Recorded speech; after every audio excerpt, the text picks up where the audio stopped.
Namo Bhagavate Vasudevaya. Om Namo Bhagavate Vasudevaya. Hare Krishna. Welcome, everyone. Thank you for joining.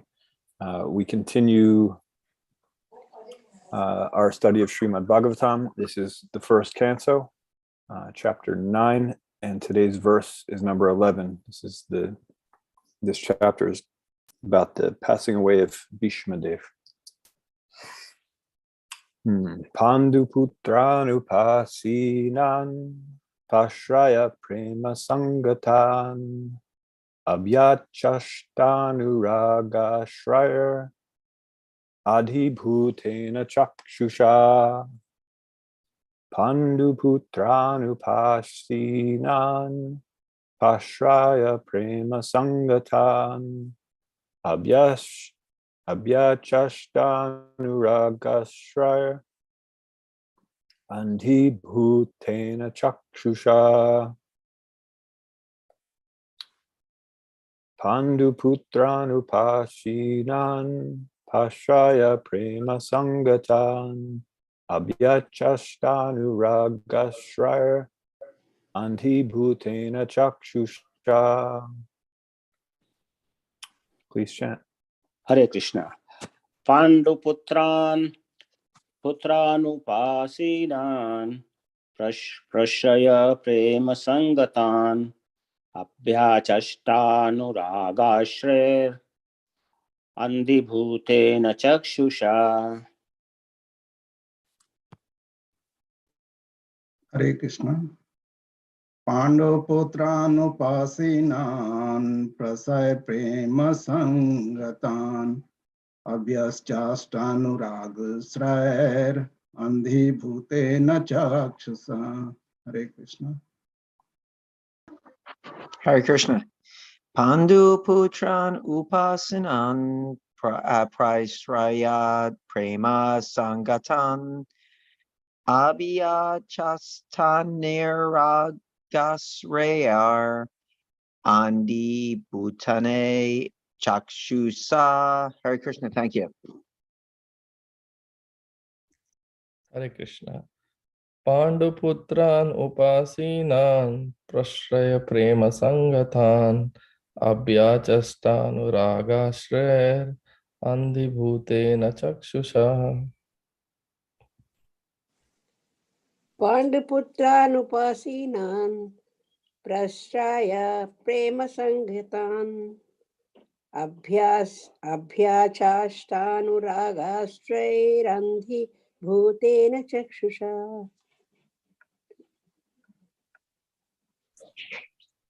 Panduputranupasinan prashraya prema sangatan abhyaschastanu andhibhutena chakshusha. Hare Krishna.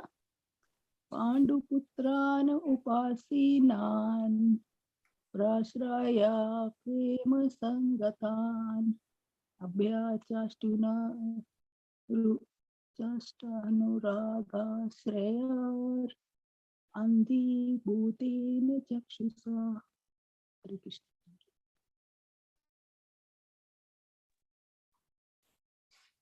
Anyone else? Hare Krishna.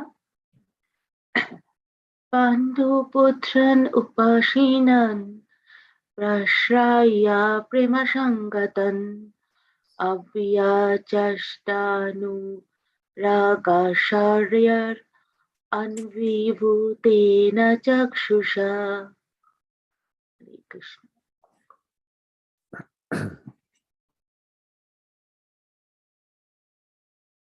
Anyone else? Okay.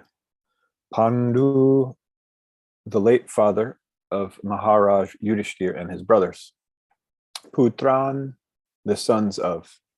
Upasinan, sitting silently nearby. Prashraya, being overtaken. Prema, in feelings of love. Sangatan, having gathered. Abhyachashta, congratulated. Anuraga, feelingly. Ashrahai, by tears of ecstasy. Andibhutena, overwhelmed, chakshusha, with his eyes. Translation. The sons of Maharaj Pandu were sitting silently nearby, overtaken with affection for their dying grandfather. Seeing this, Bhishmadeva congratulated them with feeling. There were tears of ecstasy in his eyes, for he was overwhelmed by love and affection. Purport by Srila Prabhupada. When Maharaj Pandu died, his sons were all small children, and naturally they were brought up under the affection of elderly members of the royal family, specifically by Bhishmadev. Later on, when the Pandavas were grown up, they were cheated by cunning Duryodhana and company, and Bhishmadev, though he knew that the Pandavas were innocent and were unnecessarily put into trouble, could not take the side of the Pandavas for political reasons. At the last stage of his life, when Bhishmadev saw his most exalted grandsons, headed by Maharaj Yudhishthira, sitting very gently at his side, the great warrior grandfather could not check his loving tears, which were automatically flowing from his eyes. He remembered the great tribulation suffered by his most pious grandsons. Certainly, he was the most satisfied man because of Yudhishthira's being enthroned in the place of Duryodhana. And thus he began to congratulate them. Translation again. The sons of Maharaj Pandu were sitting silently nearby, overtaken with affection for their dying grandfather. Seeing this, Bhishmadev congratulated them with feeling. There were tears of ecstasy in his eyes, for he was overwhelmed by love and affection. Nama Om Vishnu Padaya Krishna Prasthaya Bhutale Srimate Bhakti Vedanta Swaminata Namane Namaste Sarasvate Deve Gauravani Vacharane Nirvishesha Shunyavadi Paschachadeshatane Om Ajnana Timirandasya Jnananjana Shalakaya Chakshur Unmilitam Yena Tasmai Shri Gurave Namaha Vanchakalpatrubhyas Chakrapa Sindhubhya Evacha Patitanam Pavanebhyo Vaishnavebhyo Namo Namaha. Hare Krishna. Thanks again for joining. So today's verse, as some of you may have caught on when I talk about Srimad Bhagavatam, I tend to do two things. One thing is that I tend to focus on principle over details. And another thing I usually do is point out whatever the verse we're talking about, what it means to us, how do we apply that. Today I'm going to do something a little different, and I could do it like that. We could talk about affection between the Vaishnavas, because some think that acting affectionately is just sentimental, and that Vaishnavas, aren't really affected by such sentiment. But anything in this creation, whether it's an emotion, an object, an activity, anything can be used in Christian service. So anything can be used properly. So we see here an example of affection being used properly. And it's not just because the Pandavas are great devotees and Bhishmadev is a great devotee, so therefore it's okay for them to have affection. It's that, the reason they're both showing this affection is for the spiritual well-being of the others. Bhishmadev sees that Yudhishthira and his brothers are finally able to live in the way they're meant to and take over the kingdom. All of the cheating and all of the other stuff, the unfair treatment is all over. And so he's happy about that. He's happy that he can see these boys thrive in their spirituality and also help the world really with that. So we could talk about that. We could talk about how, there are certain dealings that we have with the Vaishnavas and how, if we focus on the principle of it instead of the detail. In other words, we don't want to become sentimental about it, but we want to make sure that we're properly, we have the proper consciousness, that we're situated properly. We could talk about that. We could also talk about Bhishma Dev's situation, because Srila Prabhupada points out in the purport that he sort of, he's kind of stuck on this wrong side due to political reasons. And of course, this was already mentioned. Shamagori Mataji gave a nice description of this last week. And then Acharya Prabhu also touched on some of that. So we could talk about these things. What I want to do today instead is, because we can hear these things, and Acharya Prabhu also, he talked about principle and detail, which is a very important thing. This is what I generally focus on every time I talk. So, but what I'm going to do today is, since we can hear these things over and over many times and explained in different ways, and they can make sense to us, but unless we actually see an example of it happening, it doesn't really move us necessarily. Many of us need to see something happen in order for us to actually be convinced, or we know something's true, but we don't quite understand how to apply it in our lives. We don't see how it goes. So what I'm going to do today is I'm going to tell a story. This is a personal story that happened to me, and it has very much to do with this chapter. This chapter, as I've mentioned before, Bhishma Dev's instructions actually changed my life in a very, very drastic way. So what I want to do is tell a little story about how I was able to, through Bhishma Dev's instructions and through the mercy of the Vaishnavas and the Guru and Srila Prabhupada, how I was able to actually see a principle, recognize it as such, and apply it in my life instead of being caught up in the details. And so to do that, I'm going to give a little bit of background. So I moved into the ISKCON Philadelphia Temple, serving under Sri Sri Radha Sharad Bihari in early 1994. I met the devotees in 93, but I was 17 years old, so I wasn't able to move into the temple. I had to wait, or I could have gotten my parents' permission, but back then it wasn't an option. Maybe now they would do something like that, but now I don't need them to do that. So anyway, moved into the temple, lived there for about a year and a half, and then went to Vrindavan in 1995 to study Bhakti Shastri. I was always focused on studying Shastra. I knew that it was important. The thing that attracted me to Vaishnavism was that there was such a deep culture and philosophy there. And I knew that in order for me to progress in spiritual life, that I had to tap into that. I had to really study the Shastra and find out all of these different facets of spiritual life. And so I had that in my head. So I went to Vrindavan and I took Bhakti Shastri.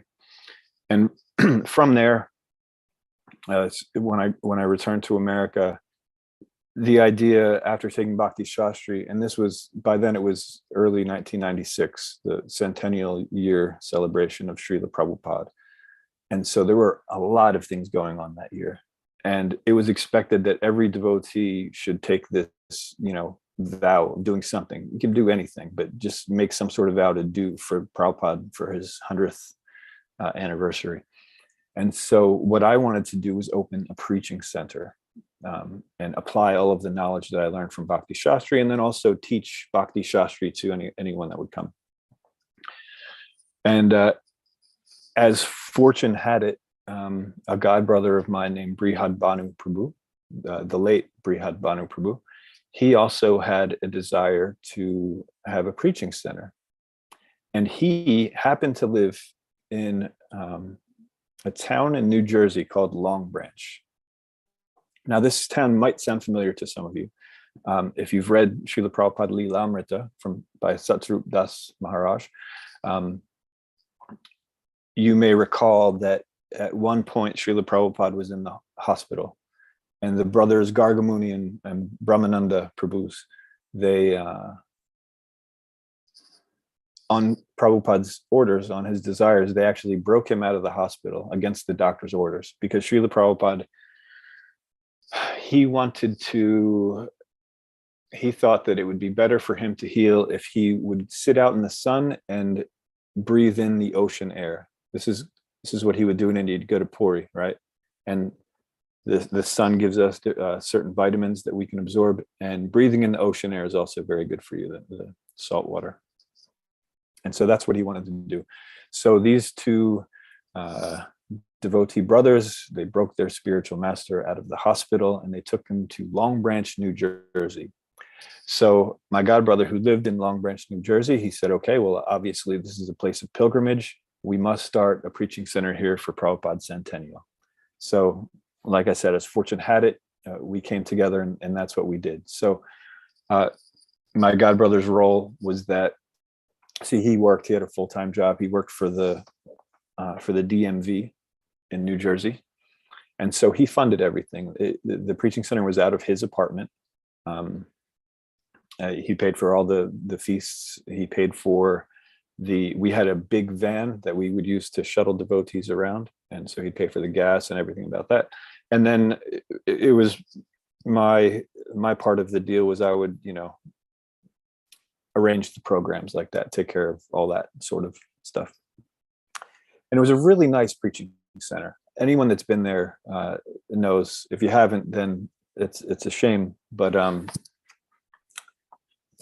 life goes on. Anyway, we had a very good mood there. The devotees who stopped by there, they compared the mood to 26 Second Avenue, very intimate, very deep, and we were always focused on the Shastra. And one thing that we did that was really, really great for the community there. So we had back in '96, there was this sort of phenomenon where these younger kids that were into this certain type of music, they heard music by bands like Shelter and 108 and Prema. These are all devotees that played this this type of music. Most of you probably wouldn't appreciate this type of music, but since the message was for Krishna and Krishna consciousness, it was quite dynamic. And so there were a lot of these people who were coming around during that time. And so what we did in our Long Branch Center is we had our program on Friday night. And we get local college kids from Monmouth University. We'd get people from Red Bank. Some devotees would come from Tawaco Temple. There were devotees that lived in Brick, New Jersey, a little further south. There were devotees that were in Elizabeth, New Jersey, further north, and everyone would just come together. It was really great. So Friday night we had our program.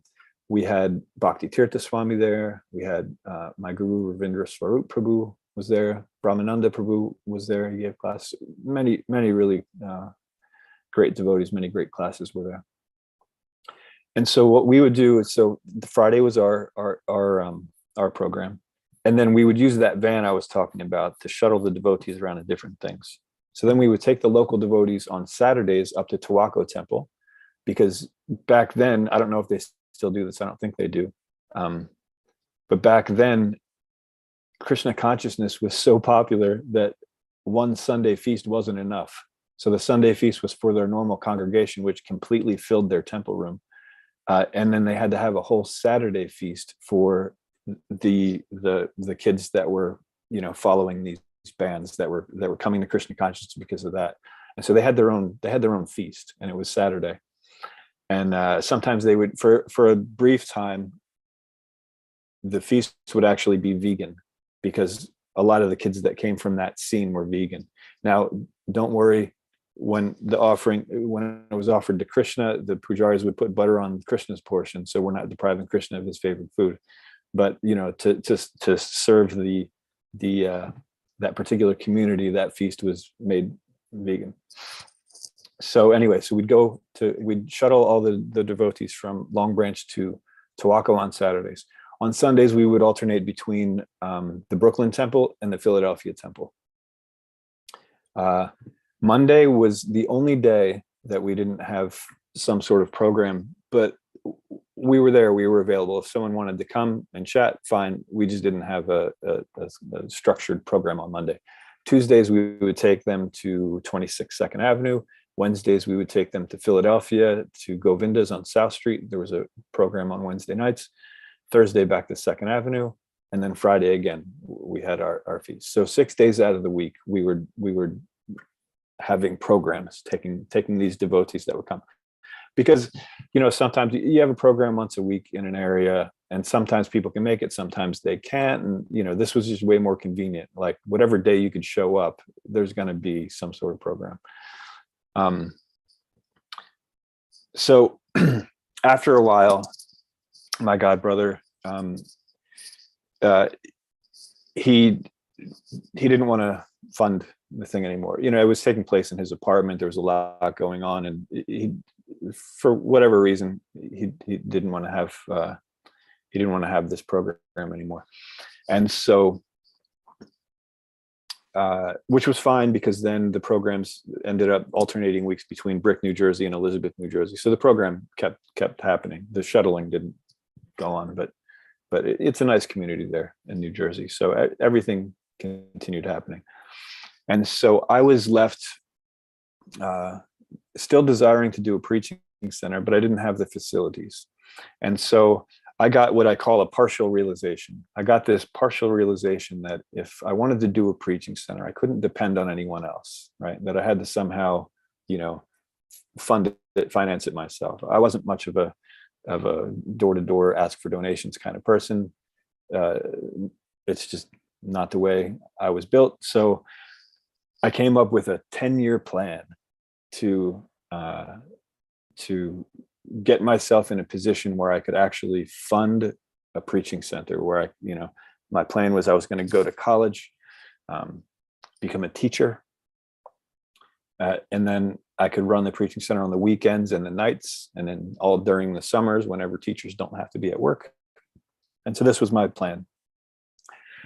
So first I had to get a job to save up to go to college. And so I did that.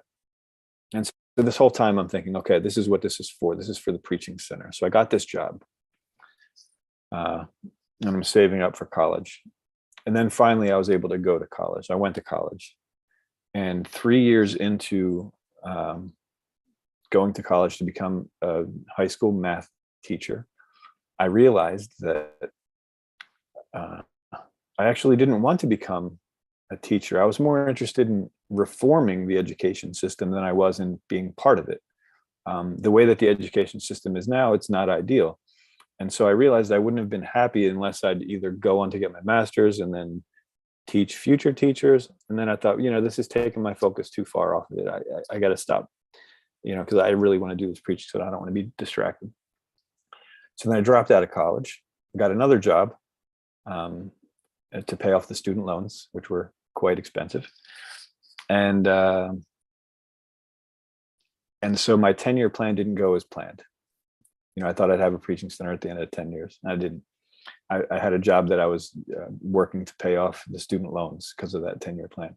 And so this whole time, that 10-year period, like I said, I was focused on the fact that, I need to somehow open this preaching center. This was my determination.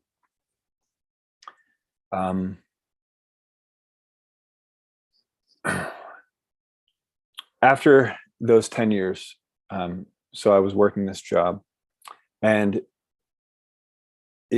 finally the Bhakti Vaibhav, the study of the first half of Srimad Bhagavatam, became available in India.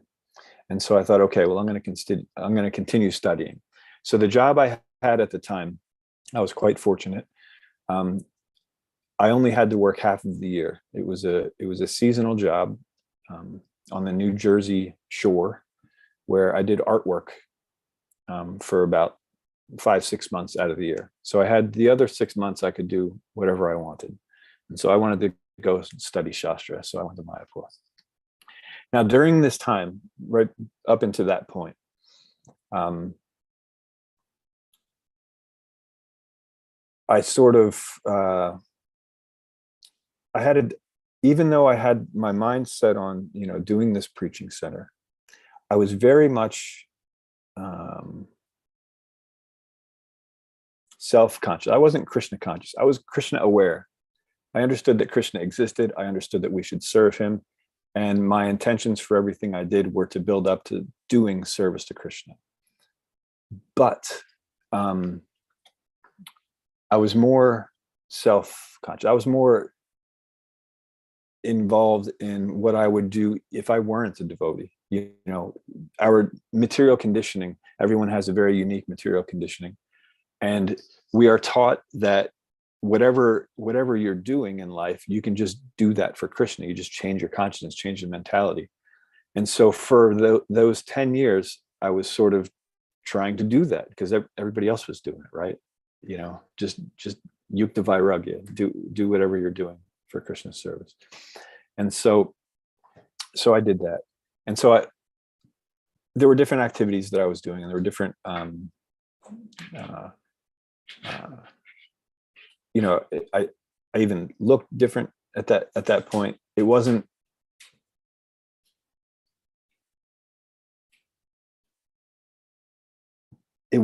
necessarily my priority to engage in spirituality in a dynamic way.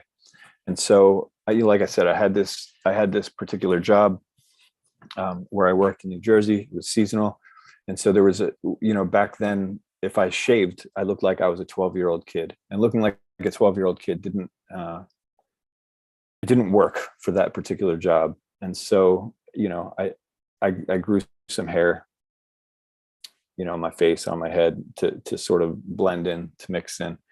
And actually I have my old driver's license to show you what I used to look like there. So for 10 years, this is what I looked like. Very different from now. Very different from when I first moved into the temple as well. And so, and the reason I did this is because I thought, okay, well, yukta vairagya, this is what I'm doing. I'm doing a certain job. And so I have to look the part like that. And so since my mission was still, okay, eventually I got to open this preaching center, I thought, okay, no, I'm doing it. I'm performing Krishna consciousness. So then I went to, actually I ended up going to Mayapur. I was supposed to take the Bhakti Vaibhav in Vrindavan, but that course got canceled. So I went to Mayapur, and I got there a little late because that course started a little sooner than the Vrindavan one was supposed to. So when I got there, we were on this chapter, Bhishma Dev. And I was in a very different state of mind. Literally a few days before I arrived in Mayapur, I was actually, when I left America, I still looked like that, right? And I stopped in Hungary on the way because I had a friend there. And I thought, okay, well, I'm going to go study Shastra now. So it's probably a good thing if I'm going to be spending several months in the Dham. I should get back to that look. And I want to make it clear that I'm not saying that look had anything to do with mentality. It may or may not have. It doesn't necessarily, though. So we shouldn't, I'm not saying we should judge people on how they look, of course, because it's all about the consciousness. But my consciousness actually matched that look. So that was the issue. Anyway, and I didn't realize it. I thought everything was copacetic, that I was engaging in Krishna's service because, again, I had this 10-year plan. It was there. So anyway, I get to Mayapur and I start studying Srimad Bhagavatam. And right off the bat, as soon as I get there, Bhishma Dev teaches me a lesson in detachment. And this chapter is super important for everyone, for me, but also for everybody. These instructions are just very, very, very important. So once I heard Bhishma Dev's instructions, I realized that my life, although I was intended to engage in Krishna's service, that more of my life was just engaging in my material conditioning, right? I was doing the activities that I would have done whether I was a devotee or not. I was just doing them in a different way, which is good, right? That's fine. Like one of the things I did, for example, was for several years, I was a race car driver. I used to drag race. I had this car and you'd go to the track, you'd have to pay a fee and you'd go and you'd race other people. And so I was really into it. And I actually, in my particular class, it's a fairly small class, so it's nothing to be too impressed about. But in my particular class, I still hold 2 world records. And this was from years ago. So I was quite good at it. And I engaged it in Krishna service in several different ways. So the first way is that since I always won, people would ask, hey, what's your secret? Because everybody wants to know the secret, so then they could do it too. And then so if they asked me, I would tell them, because I race for Krishna, and so it was a little bit of preaching there. And if they asked one of my friends, they would say, oh yeah, no, he races for Vishnu. They knew Vishnu more than Krishna. Anyway, that's what they would say. So it was getting out there that the reason why this guy's so good is because somehow he races for Krishna. And another way is, since, as I mentioned, I won all the time. And what happened is, if you go to bigger events, no matter what, when you go, you have to pay an entry fee. So I didn't consider it gambling because I was going to do it anyway. But if you win, you get a big chunk of that money back. So I always made my entry fee back and then some. But on the bigger events, there would be a bigger amount of money that you would win. So whenever I won that money, I would use it in Krishna service. Either I would donate it to my guru, or I would put it to a particular project that I was working on. And so it was also dovetailed in that way, right? And then another way, and this is a more subtle way, but this is the one that really had an effect on my consciousness, is when you're drag racing, there's so really you're only going a quarter mile and you're going straight. You don't have to turn your steering wheel, nothing. You're just going, you're at a dead stop. These lights come on and you go, and you're only going a quarter mile. It's like the simplest racing there is. But everything is timed to the 1,000th of a second, right? So, and you get all these different results. So the first thing it measures is how long it takes you from the time you see that light until the time you go. That's reaction time. Then there's several steps of the way that they measure how fast you're going and how long it took you to get to these different checkpoints, right? And it's down to the 1,000th of a second, 0.001, right? Which is nothing. And so in drag racing, that 1,000th of a second matters a lot, because if you beat someone by 0.001, you still win. So it's a big deal. So always trying to get better and better. And what I did in that situation was I meditated on the fact that when you're race, so you're doing different things.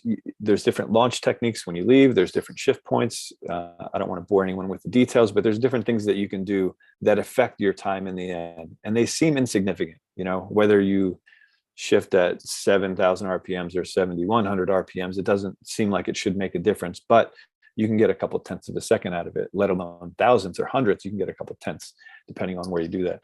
So every little thing that you do that seems mundane has a huge effect on the outcome. And so what I would do is I would meditate on the same thing with japa. When we chant japa, sometimes we become distracted. We're doing it. We're doing the action, but sometimes we become distracted. We think of other things. We start talking to people. We scroll through our phone. It's something. We're doing something. We're not focused on Krishna. And so my meditation was, even though these things may seem inconsequential or less significant than they really are, they have an effect on the overall scheme, a big effect. And so just doing drag racing and having that focus and that correlation, it helped me improve my japa, right? And so you could say, okay, well, no, this is all good. You're telling people that you're racing for Krishna. You're using the fruits of that activity in Krishna's service, and it's also helping you with your japa. So what's the problem? This is Krishna consciousness, right? And it is, to an extent. There's this term. So most of us are familiar with the term karma Mishra Bhakti and Jnana Mishra Bhakti. Srila Prabhupada uses these terms pretty frequently. And so it means bhakti that's tinged with karma or gyan, depending on which one we're talking about. There's also a term, this was used more by Srila Vishwanath Chakravarti Thakur, karma Mishra. No, so there's Karma Mishra Bhakti, and he said it's Bhakti Mishra Karma instead. And so when I first heard that term, I didn't know Sanskrit grammar, so it was sort of counterintuitive. Since Bhakti comes first, it sounds like it's more about Bhakti than the Karma, but it's actually the other way around. It's Karma, and it's Bhakti Mishra Karma, right? So it's it's mainly about the work, but there's a little bit of Bhakti there, right? And then Karma Mishra Bhakti, that's a step forward because it's Bhakti with Karma Mishra, a little bit of Karma mixed in. So I thought I was performing Karma Yoga or Karma Mishra Bhakti, but it turns out I was doing Bhakti Mishra Karma. I was doing what I would have done anyway, but I was just putting Krishna in there, which is it's a step. It's certainly a step, and it's good. It's nothing to sneeze at, but it's definitely not a plateau that we want to stay on for the rest of our lives. So when I heard Bhishma Dev's instructions, I realized that although I had good intentions with my life, and although I considered myself a Krishna conscious devotee, and although I was saving up for the preaching center and I had this 10-year plan to serve Krishna, although all of that was there and all of it's valid, it wasn't enough because I could have done more. And Bhishma Dev, he opened my eyes to that. And so this is a super important thing. And so I went from,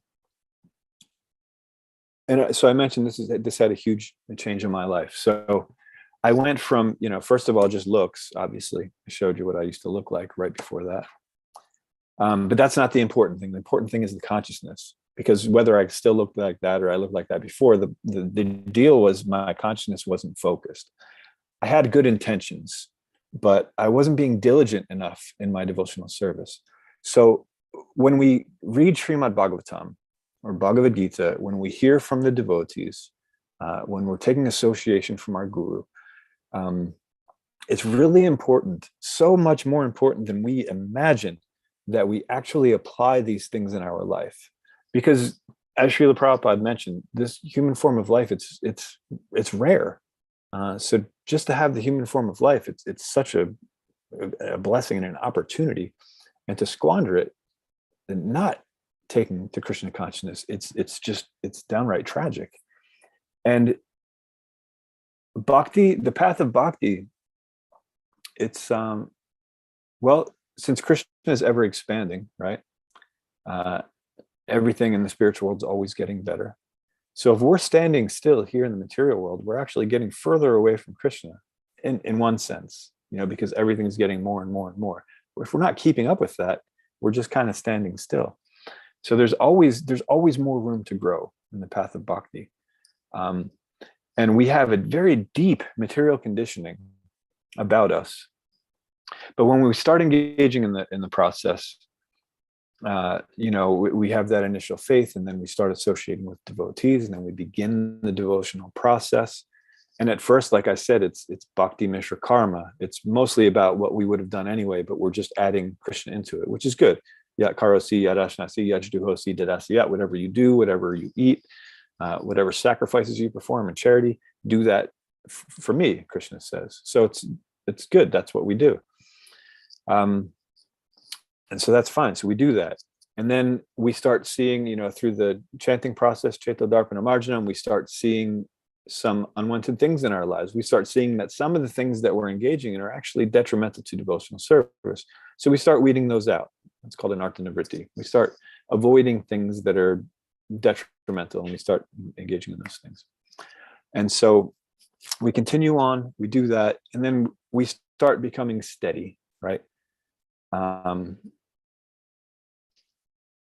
It's not that, so that we go from, Bhakti Mishra Karma, where we're doing what we were going to do anyway, just with a little, add a little Krishna there. Then we start becoming steady. So we start doing that more often, right? We start thinking, okay, no, so, there are a few things here and there that I made the right decision on, but there's still a whole nother. So, now we're getting a little more steady, but it's still about, we're doing it because we know we should. We're not doing it necessarily because we want to yet. We want to. We know we should, but it's not our natural thing to do, right? So we keep doing that. If we keep doing that, then eventually, we develop an attachment for it. We become steady, and we develop an attachment for it. All of a sudden it's, oh no, this is something that I want to do, right? And so, and then on it goes. And so this is the process. This is how we're meant to go through. And so this is why it's so important to understand the difference between the details and the principles. Because for 10 years, I was lost in details, and they were pretty good details. There was a little bit of principle there that I was following. But for the most part, I was missing a whole lot of what was right there in front of me. And this is true for all of us. And it's still true for me now. There's a lot there that I'm still missing, but I'm seeing a lot more than I used to. And this is what the process of devotional service is all about. Understanding how everything is to be engaged in Christian service, understanding what our tendencies are, our proclivities, making sure that we're actually doing things for Krishna, not for ourselves, like that. And so this is why it's so important when we see these verses and these examples of these personalities, to not only appreciate them, but to figure out what exactly it means. What are we supposed to do about it? So just to conclude, because we're at 8:35 and I apologize for going a little over. Just to conclude, Bhishma Dev, he's there. The Pandavas are there, and they're feeling sad because they're seeing their grandfather pass away. They have much affection for him. Bhishma Dev, he's got tears in his eyes. He's full of love. He sees these brothers, and he knows what hardships they have gone through, and he, due to the curses that we talked about, or the vow that we talked about, he had to serve the sitting king. So he had to observe all of these horrendous things that were going on, the cheating and the plots for the deaths and this and that. And of course, he helped get the Pandavas out of these things in whatever way he could. But he was stuck in that situation because of his vow. So he has the affection because he sees now that Yudhishthira is about to become the emperor, and he understands, okay, now finally these boys are getting what they deserve, and they're able to not only serve Krishna but then help all others too, because the emperor he guides everyone else, right? And so there they are. And so, like I said, we can see this as understanding the proper Vaishnava dealings, that it's okay to have affection as long as it's centered properly. Just because someone's a devotee doesn't mean that we should give our material affection to them. It should be spiritual affection. It should be centered around Krishna. That's there, and that takes a while to make that transition from our material conditioning, what we would normally do, to what we're meant to do. But this process, it gradually gets us there. So we may think that these instructions that we hear, we may think that they're either insignificant, or we may think that eventually I'll get to that. That's part of my 10-year plan. It's more toward the end. I'll get to it eventually. Or we may even think that we're already following it.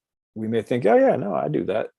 So the point is that we should, as we're like I said, going through Shastra, associating with the sadhus, getting instructions from the guru, we should always be very diligent to see, are we doing the most that we can in our Krishna consciousness and our development, and we should always strive to do better, because there's always room for improvement. None of us are perfect, and Guru, Sadhu, and Shastra, they are the right ingredients. They will give us everything we need to make progress. So whenever we're ready, as long as we are sincere, Krishna will give us whatever we need. But whenever we're ready, there's always room for more improvement.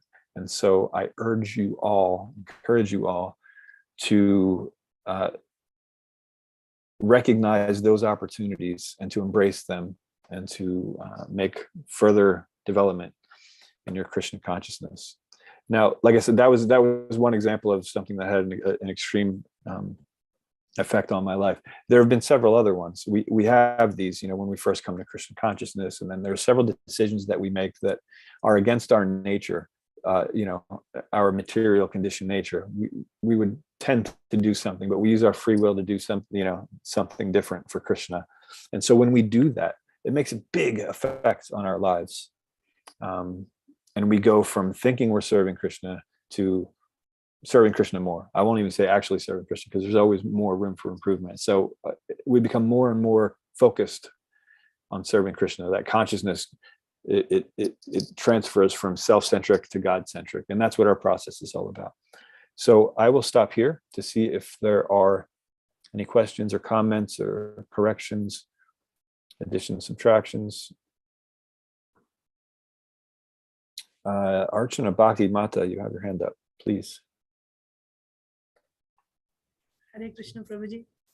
I really appreciate your class today, and many things that it reminded me of things that happened in my life or are still happening. So I'm thankful to you for that. And also now I understand better when you always focus on principle over detail, where this is coming from. Recently, maybe a couple of months ago, I'm studying Bhakti Sandarbha course. So we were studying this section about Aropa Siddha Bhakti, Karma Mishra Bhakti, Jnana Mishra Bhakti, and then coming to Ananya Bhakti. And I had a lot of, I just couldn't accept it when the teacher said that we are not doing Ananya Bhakti. I said, but even if you are a grihastha, you're working a job, you can still be doing Ananya Bhakti, because you're doing your morning program at home, you're chanting your rounds and whatever you work. But the point is what you brought out today in the class. It's not just about the externals. What is your consciousness? If I'm actually doing it, then yes, it is Ananya Bhakti. If I'm constantly meditating on Krishna, when I'm cooking at every moment, I'm actually focusing on, am I cooking this for Krishna, for the pleasure of Krishna? Or am I thinking, what does my son like? What does my husband like? And I just make it. And I even ask them, do you want this? They say, no, we don't want that. And I say, okay, then I'll make something else. And then I offer it to Krishna. And then I say, well, I'm practicing pure devotional service. Am I actually doing things for the pleasure of Krishna? I mean, it was a big eye opener when finally the teacher convinced me that I was not doing pure devotional service. But it was also good. It is very humbling to understand that you're not there, and now you can actually start working towards it, instead of thinking that you're already there and there's nothing to do because I'm already practicing, so that was good. And I am also curious about what happened after the 10-year period, Prabhuji. Did you actually get back to your project? That's a great question. Yeah, so what happened, like I said, it changed my life drastically. So from then I started spending half of the year in Mayapur for about 12 years and studying Srimad Bhagavatam and then studying Chaitanya Charitamrita. I have a project now. It's more of a retreat center than a preaching center. It's here in Kentucky. So yeah, but essentially what I did was I stopped. Earlier I said I had half a realization that if I wanted to do a preaching center, I couldn't depend on anybody. I had to, fund it myself like that. So when Bhishma Dev gave me those instructions, I also realized that I got the rest of that realization instead of just the half, was that I couldn't rely on myself either, because I'm part of somebody. I have to rely on Krishna. And it's almost saddening to admit that I didn't know that, because it's Krishna consciousness is what we're meant to do. We're not meant to, even straight in Bhagavad Gita, it says you perform your action, but you're not entitled to the fruits of the result. So no, I didn't get it though. I thought, no, I have to do it to make it happen. I have to get the right job and all that. And it was foolish, because, I thought I was in control. So once Bhishma gave me a smack upside the head and said, hey man, Krishna's in control. What are you doing? I got a little bit more clarity there. And so I stopped trying. I relied on Krishna and of course you still do things, but you do them for Krishna instead of doing them because this way, once I do that and get this, then I can serve Krishna. And this is our mentality. We think that we have to do something, and the fact that we're doing it is going to make us Krishna conscious. No, that the way we become Krishna conscious is that Krishna gives us the mercy. Now we can receive it or we can hide from it. That's what we can do. So that's something. But if we become proud and we think we're the doer of the results of our devotional service, then that's not devotional service. That's still self-conscious. So so after that, I just became more focused on studying Shastra and stopped worrying about, trying to get the right job and the right this and the right that in the situation.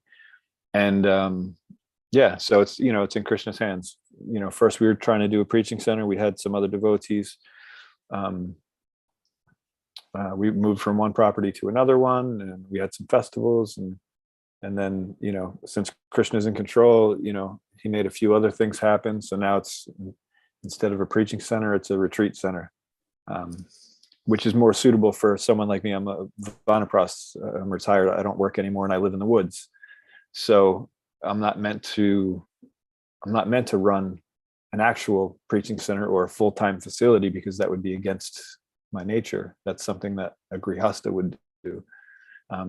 So it all works out. We just have to realize what our position is, what our nature is, and then choose a service that's suitable for that. And then the other half of the year, so I was affiliated with two schools in Mayapur, the MI Mayapur Institute, and also the Bhaktivedanta Academy. So I helped with the MI's curriculum for the Bhaktivedanta course. And then I did the coursework for the Bhaktivedanta Academy. And so now we have some teaching opportunities there as well. So preaching center with studying on Shastric study, check. It just happens in Mayapur, the Shastric study part, and then the preaching center part's a retreat center, because that's what I'm meant to run. I'm not meant to run a full course. So yeah, the Bhishma De's instructions had a huge effect on my life. Thank you, Prabhuji. Thank you. Rajesh has a hand up. Hare Krishna. Hare Krishna, Prabhu. Dandavat Pranam, and Dandavat Pranam, everyone. It's really, really very amazing, and the great service you are doing for the especially Prabhupada and Bhagavan Sri Krishna. I hear that your story, especially whatever you're doing, the study in the college for the Krishna consciousness, collecting the money or for the job, and all you do the preaching center is really, really great. And you are the perfect soldier of the Srila Prabhupada and Krishna. We should have to following you like that. We do our Krishna consciousness and like this. And also Archana Bhakti Mataji also share with us this thing, like, yes, if we really Krishna consciousness, please the Krishna, that's really everyone should have to please directly, means automatically, means like Prabhupada already get the example. If you are put on the water in the roots of the tree, then other branches automatically going to be pleased and satisfied. This is, we have to know this, it's great service, this. I really like it. And thank you for your sharing this, all the story with us. Thank you. Thank you for your kind words. Just to be clear, I'm nowhere near a perfect soldier of Prabhupada or Krishna. I just happened to make the right decision at a couple times in my life where, great devotees hit me with instructions like a brick in the face, so I couldn't ignore it, sort of thing. We all have these moments in our lives, and we have to try to do more of them. Our continued prayer should be, generally when people pray, they pray about things that they want to happen. They pray that people they know aren't sick anymore, and world peace and this and that. But really, our only prayer should be to understand how to see what God's plan actually is and how we can engage in that. And so the Hare Krishna Maha Mantra, we're asking to be engaged in Krishna's service, and then the effect of that chanting also gives us clarity of vision, Cetadarpana Marjanam. So it's doing that. So this is actually what our prayer is, to understand exactly what is true reality, because right now we're seeing an illusion. So we want clarified vision. We want to be able to do the right thing. So, and we can do that at every moment. We can make those decisions to do the right thing. So, yeah, I mean, I encourage everybody to do that. We all have moments that we've done that, and the more the better. And so we should continue that. But yeah, no, I'm nowhere near. Don't follow my example. Follow the Vaishnavas that do this constantly. Always making the right decision and always engaging in Christian service. But thank you for your kind words. Thank you. Go ahead. Sorry. No, thank you, Prabhu. Dandavat Pranam. Hare Krishna. Okay. Ram Sham Prabhu, I think you're next.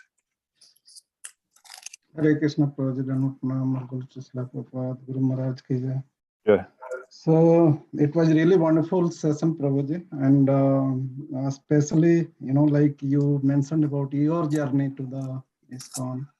Like as you told, like you started the moment from 1994. You moved to ISKCON Philadelphia, our Philly temple, and then you went to Vrindavan to have your Bhakti Shastri course in 1995. So after a year and a half, and then you back to US there in the 26th Second Avenue, where you got the great association with Bhakti Tirtha Swami Maharaj, His Holiness Bhakti Tirtha Swami Maharaj. So you are so fortunate that you had the association of Bhakti Tirtha Maharaj. So yeah, so after that your journey is on and on, and you are fulfilling the Prabhupada missions, the all way, trying your all and endeavor for the spreading the Krishna conscious movement. So thank you so much for telling us your lifetime story, and not a story but to inspiring us, and it's a really good one. Thank you so much, Prabhuji. Hare Krishna. Thank you. Yeah, as Mother Archana Bhakti Mataji pointed out, I wanted to show people why I always talk about the same thing, because sometimes that can get, it almost seems like a broken record. Oh, Chandra's doing, it's going to be principal details. Why does he keep doing that? And so, yeah, I wanted to show why that's important, and why when we actually apply that, it will make an effect on our lives. Thank you. Drona Prabhu. Hare. Hare Krishna, Charachandra Prabhu. Thank you very much for a wonderful class. You've got great memories from me. I don't know if you're cutting out or if I'm cutting out. I'm cutting out. Sorry, I'm driving. Oh, okay. You may not be able to hear. If it's cut out, I'll just. Can you hear me? I got you now. Yeah, okay. I was fortunate enough to attend one of those Long Branch preaching programs, and it's great experiences. That's where I met my spiritual master, Bhakti Tirtha Maharaj, and so I'm forever grateful, for you for that. But I remember like it was yesterday. Just a wonderful experience. So thank you. The question is, the part of your class when you were talking about externals and consciousness, and I hear sometimes the arguments like externals have nothing to do with consciousness. It's just you can completely separate them, and I guess you could completely separate them to some degree. But then it seems as if there's a connection between. Sometimes I think externals get a bad rap.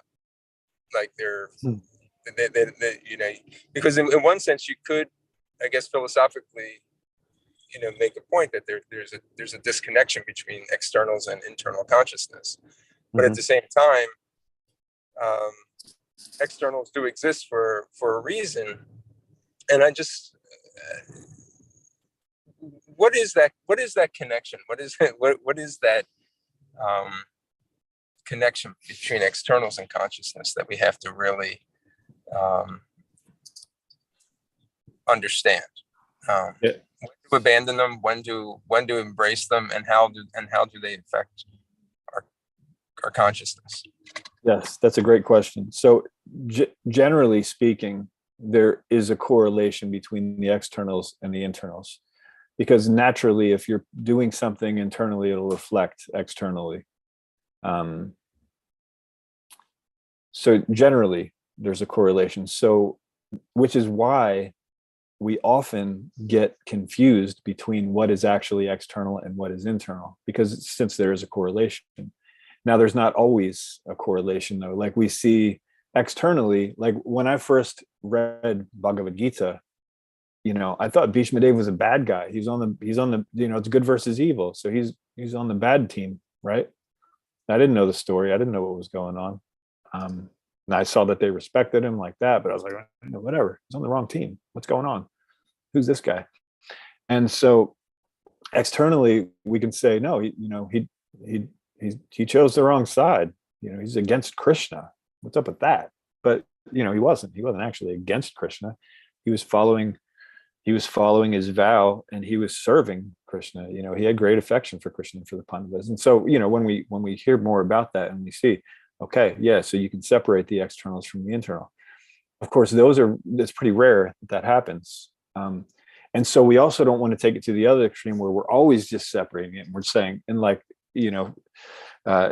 for example, the whole Yukta Vairagya thing that I mentioned, I was completely content. Like as also Mother Archana Bhakti Mataji pointed out, I too thought, oh, I'm engaging in Ananya Bhakti. This is it. I'm engaging in all these different ways. Look at me, pat, pat, pat, right on the back, right? But no, that's not what was actually going on. What was actually going on was I was doing what I was going to do anyway. I just happened to, it was more of a justification for what I was doing. I was using Krishna to justify what I wanted to do. That's really what it came down to. And so it's important for us to know when there's actually a correlation and when there's not, because if we don't understand that, we can become very judgmental. We can become offensive. We can give up things before we're meant to. Falgul Vairagya. We can, like say for example, Varnashram Dharma. This is a very important one that I've noticed that devotees tend to not have a full grasp of what exactly it means and when it should be given up, because it is eventually to be given up, Varnashram Dharma, when we become pure devotees. We see the gopis, they don't necessarily follow, those laws, any dharma. They leave their husbands in the middle of the night and go dance with Krishna. So, we can say, no, that's the highest. So why bother with it, right? And so we don't need to try to even worry about Varnashram here. But the thing about that is Varnashram Dharma is the social system that Krishna designed for us. So if we are going to engage in social situations and we also want to be devotees, then we should follow that. Otherwise, we're following a social system that somebody else made up. Whatever the current whim is, the current fad, oh, you should like this, you should not like that. This is acceptable, but this isn't. This is sometimes, like that. If we're just following that template instead of the template that Krishna made, then that's not so ideal. So until we're on a certain platform, these externals are absolutely important. When we were talking about the process of devotional service, and before we get to spontaneous devotion, there's a whole lot of practice that we do. We hear something and we know it's right, but we don't feel it's right. We don't spontaneously just follow it. We have to actually make a decision to do it, right? And so, yeah, sometimes the externals are, like you said, sometimes they have a bad rap, and they're valuable, and they are, but they're only there to serve the internal. All of the externals are only there to serve the internal. So if we're not doing it in the proper way, then we can become lost for a long time, right? And I think we've all had experience of this throughout our devotional lives. That, you know, when I travel around, I ask people the very question, and there's always, you know, the majority of the people have had the same experience where, you know, they're practicing devotion, but they're not feeling the results of it. They're not seeing the results of it, and really the reason is they think they're connected, but they're not. Like what our Mother Archana Bhakti pointed out, we think, oh, this is an Anya Bhakti. I have no room for improvement. I am doing everything I can, right? We get into that mindset because we're following all the details. You know, I chant, you know, 64 rounds a day. Forget the 16, 64. And, you know, when I follow the 4 regulative principles, you know, most people, sure, you know, they don't eat fish or eggs, but I also don't do onions or garlic or mushrooms or some don't even do nightshades because, you know, for whatever reason. And, you know, there's all sorts of different levels that you can take it. And some people think, oh no, I'm, you know, super strict, the most strict, you know, Akadashi, grains and beans. No, I'm not even going to eat anything. I'm just going to, you know, not even water. I'm nirjal on every Akadashi. You know, people can get into these things and think, okay, now, you know, I'm doing the most. But if our consciousness isn't there, then it's not. So to answer your question, it's not an easy answer. It's a tough one because sure, the externals certainly have merits, and we have to follow them as long as they're actually helping us to get to that internal. And that's why we always, you know, I always talk about the details versus principles, because the details are there for a reason and we should follow them. But if we're not following them for the proper purpose, if we're not actually catching that principle, there may be mild effects of those details, because we are doing them with the right intention. You know, we want to be Krishna conscious. So we're doing it with the right intention, but if we're not doing it with the right consciousness, there's a difference between, you know, an outside like intention and actual focus. If we're not doing them focused on Krishna, then they're not helping us much at all. In fact, they can be detrimental, because we can be focused so much on the details, overlooking the principle, and, you know, never come to actual Krishna consciousness. So I know that the answer sounds confusing because I sort of gave you 2 different answers that sort of contradict each other. Like the details are important, but they're absolutely not important, because they are, as long as they're serving the principle. So the externals are only important as long as they're serving the internal. So that's the real answer. And yeah, that can be a confusing answer. I know when I first heard that, I was quite confused. I was like, how can something be important and simultaneously be important and not important? Make up your mind. Should I do this or not? Because we don't want to do it. We don't want to follow the rules. So we give them up, because the highest, the topmost system is to give it up, right? And then we're stuck because we're not making any advancement. Or, you know, so that's the Falgo Vairagya, you know, and it can go either way. We, you know, if we're not focused on the internal, then no amount of external is going to help us. So sorry, that was actually very confusing, but I think you got it. And I know most of the other people on here already knew that, but hopefully this sort of drives it a little deeper. But thank you for that question. Yeah, no, you really summed it up there. Especially with that understanding that it's meant to serve the higher principles, that when it's connected in that way, that makes that really drove for me. Okay, good. Because that's what I was looking for. What is that relationship? Thank you. Thank you. Is there anything else? Thank you very much, Prabhu. Archana Bhakti Mataji, did you have something to add? I just wanted to say Niyamagraha, the last thing that Prabhuji said about following the rules for the sake of following them or just giving them up altogether. Both are detrimental. Yeah. Thank you. I'm just very glad that this class is on YouTube, because I think this is a class that we will have to hear over and over again to be able to extract all the essence. You know, some of us have to hear it again and again and again and again. So Thank you very much, Prabhu. I'm sure next week I'll be back to detail principle. I won't bore you with the stories, but I mean, like I said, it's important to sometimes see an example of that. Yes.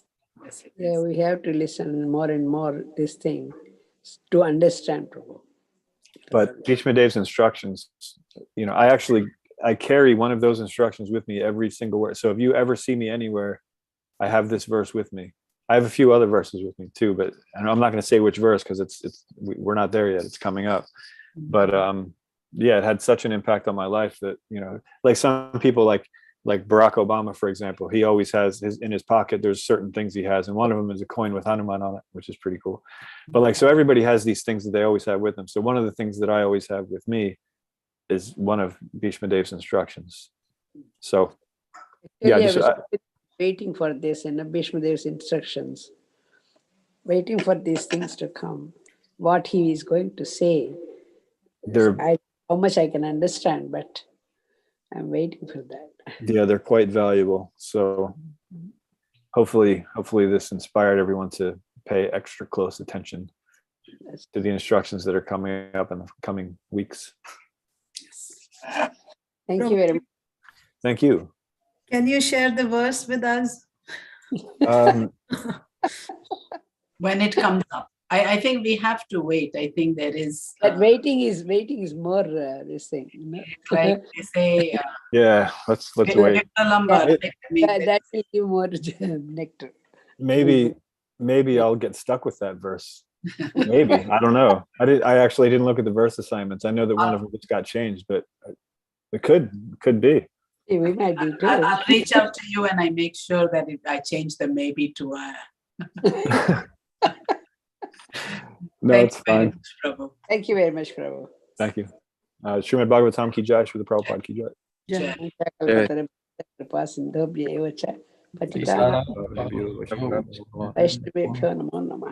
Thank you very much, Jared Chandra Prabhu.